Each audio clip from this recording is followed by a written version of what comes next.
واليومين دول طبعا في حل البرلمان خلاص على اخر ايام يعني، وهيبقى في انتخابات جديده وبرلمان جديد ودنيا جديده يعني. فانا ليا اقتراح على على الحكومه يعني، بدل ما الاخوه الاعضاء الساده النواب اعضاء البرلمان الجديد ما يكلفوا نفسهم وشوادر ويفط وميكروفونات وكراتين لحمه وكراتين فراخ، حضراتكم اقعدوا واختاروا انتوا اعضاء النواب، واللي انتوا هتختاروه احنا موافقين عليه. انتوا تعرفوا مصلحتنا اكتر منا. وبرضو الساده النواب هم اساسا جايين ان مجلس النواب علشان يطبقوا لكم القوانين اللي انتوا عايزينها. ما شفتهمش عملوا حاجه لصالح الفقير. اللي الحكومه عايزاه يمشي.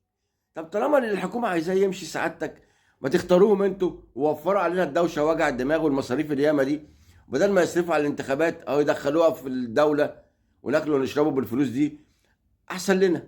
وكده كده وزيتكم في ايديكم والدنيا ماشيه مع بعضيكم يعني.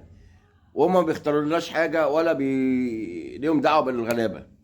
فخلوها منكم فيكم واحنا موافقين. يتوب علينا ربنا.